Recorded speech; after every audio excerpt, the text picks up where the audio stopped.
Pwede ko na bang makuha ang hiniram mo? Wala pa akong pera, Mitch. Paano yan? Naputulan na kami ng kuryente. Yun pa namang hiniram mo ang pambayad ko sana. At kasalanan ko pa ngayon kung bakit kayo naputulan ng kuryente. Hindi naman kita sinisisi. Naniningil lang ako sa'yo at nakikiusap. Ay nako, di ba sinabi ko naman sa'yo na wala pa akong pera? Ang kulit mo.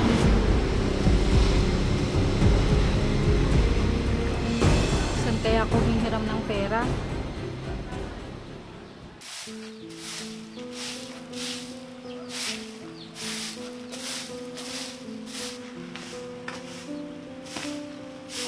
Nay, punta muna po ako sa mga kaibigan ko. Sige, basta wag ka magpapagabi ha. Opo, Nay. Sige po, alis na po ako. Mag-iingat ka anak ha. Opo, sige po.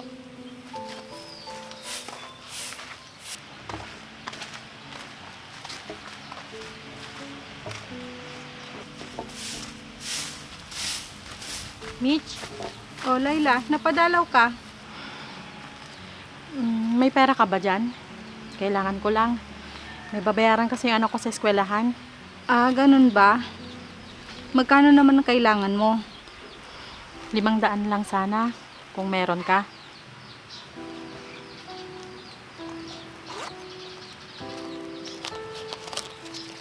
Ito ipapahiram ko muna sa'yo ang pangbayad namin ng kuryente. At kung maaari sana, pakibalik na lang agad. O sige, ibabalik ko rin sa susunod na araw. Sige, salamat. Sige, hindi na rin ako magtatagal, alis na ako. Salamat dito Sige. Ayos, nauto ko din si Mitch. Mo-order ko na yung lipstick na gusto ko. Alam ko, nasa abroad ng asawa ni Layla. Dapat nga, mas marami siyang pera kaysa sa amin.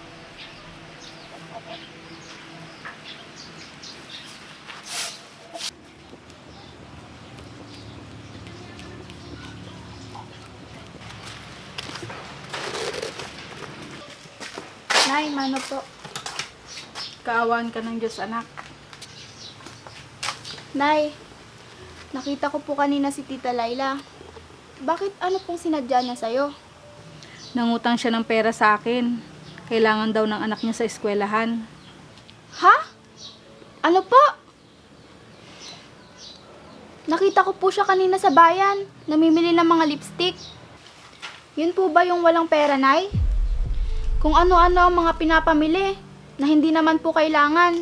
Basta sinabi ko naman sa kanya na ibalik niya agad. Mababayaran niya kaya yun. Paano ng kuryente namin? Baka maputulan kami pag hindi pa ako nakabayad. Nay, natulala na po kayo. Ano pong iniisip nyo? Wala anak. Inaalala ko lang kasi yung pinautang ko kay Tita Layla mo. Pambayad ko yun sa kuryente. Yan na nga po yung sinasabi ko sa'yo, Nay Dapat hindi nyo na lang po ginalaw yun. Nahihiya naman ako anak na hindi siya pahiramin. Sila ba, Nay? Nahiya ba sila na mangutang tapos hindi nila agad babayaran? Siguro naman babayaran niya agad yon. Sana nga po, Nay. Nay, sila ba naisip nila kayo? Katulad nung umutang ka sa kanila. Naawa ba sila sa inyo? Nahigit na mas kailangan nyo ng tulong noon. Pero tinanggihan nila kayo. Anak, hindi naman ako katulad nila at hindi ako madamot. Kaya kanila inaabuso, Nay Hayaan mo na yun. Pera lang yun. Hindi bale. Kung hindi man nila babayaran yun, nasa kanila na yun. Basta ako, pag kailangan nila, hindi ko sila pinapahiya pag meron ako. Sige na, Nay. Sana mabayaran nila kayo. Oo anak, Sige po, Nay. Magpahinga na po kayo. kumain ka na ba? Hindi pa po. Kain na po tayo. Sige.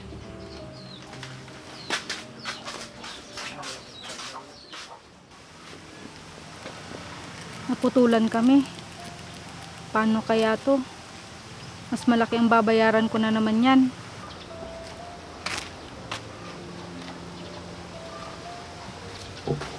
Nay! Bakit wala po tayong kuryente? Oo anak, naputulan na tayo. Ano ba yan? Hindi pa po ba kayo nakakabayad ng kuryente, Nay? Hindi pa anak, hindi pa kasi nagbabayad si Tita Layla mo. Sinasabi ko na nga ba, Nay eh. Tayo tuloy ang nagkaproblema. Sandali lang anak, at gagawan ko ng paraan. May pupuntahan lang ako. Saan naman, Nay? Manghihiram na naman kayo. Tapos susumbatan kayo. Anak, kailangan. Kayo na nga po ang bahala, Nay. Sige anak, alis na ako.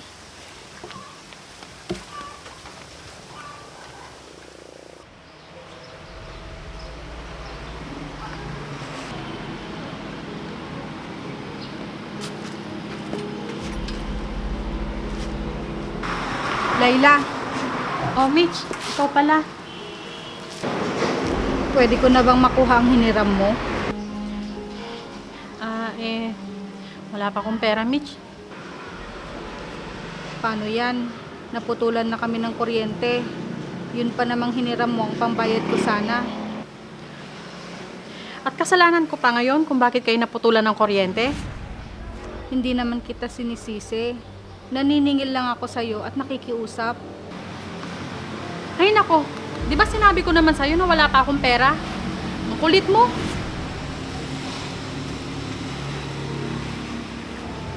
Saan kaya ako hihiram ng pera?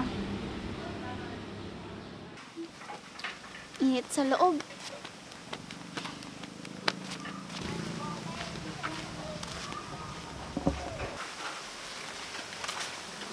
Oh, Nay.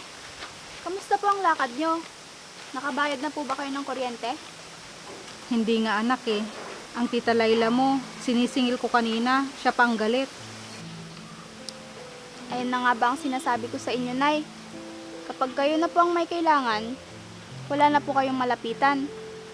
Pasensya ka na anak, magtiis na lang muna tayo na walang kuryente. Sige po, Nay. Naiintindihan ko po. Paano na kaya to? Wala pa tayong kuryente, ang init-init.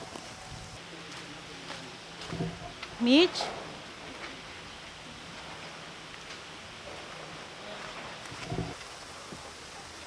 Mitch? Pasensya na kayo kung natagalan ang pagbayad ko sa utang ko sa'yo.